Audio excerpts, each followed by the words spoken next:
playing red light, green light to work on motor control and motor planning. Get through the obstacle course. When we say red light, you stop and you have to balance, or whatever whatever piece of equipment or item you're on at that time, you have to freeze until you hear green light and can go again.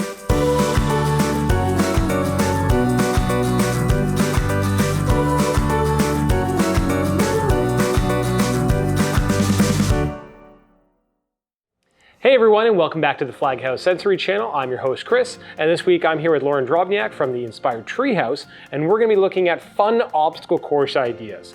So what kind of skills are you looking to address when you're building an obstacle course? I, as a physical therapist, think you can address all skills through an obstacle course. You can work on balance, you can work on core strength, you can work on body awareness, you can work on social skills, you can work on partnering, sensory regulation, sensory processing. All of those awesome things can be done through an obstacle course. Okay, so what are some of the challenges that you sometimes encounter when you're trying to set up an obstacle course? Space is a big one. How much of an area do you have to set up turns and twists and using larger equipment? If you have a smaller space, you obviously have to use smaller equipment and be a little more creative. Varying levels of participants, so sometimes I'll set up an obstacle course that may include a lot of jumping and maybe the kids can't jump, or maybe I do a hopscotch course and they can't do hopscotch yet. So keeping that in mind and altering it accordingly to the kids' abilities is often a challenge.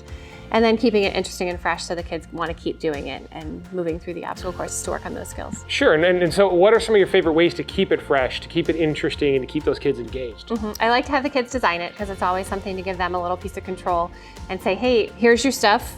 You make an obstacle course and go through it, and they love to do that. Obviously using various kinds of equipment and types of equipment, playing games, so we could do a partner obstacle course where we have them both have their hands on a ball at the same time and walk through the obstacle course while carrying the ball, which is working on self-regulation and cooperative skills as well as social skills as they do that. Playing red light, green light to work on motor control and motor planning. Get through the obstacle course. When we say red light, you stop and you have to balance, or whatever piece of equipment or item you're on at that time, you have to freeze until you hear green light and can go again. So those are some of the ways to keep it fresh and fun. And it looks like the kids had a great time playing in the obstacle course that you set up for this episode to show, so we really appreciate that. And of course, there is going to be a blog post about this on the Inspired Treehouse, so you want to make sure you head down to our description, click the link. So thanks so much for watching, and if you like videos like this, please make sure to click subscribe. We always have brand new ideas every single week. Thanks for watching. We'll see you next time.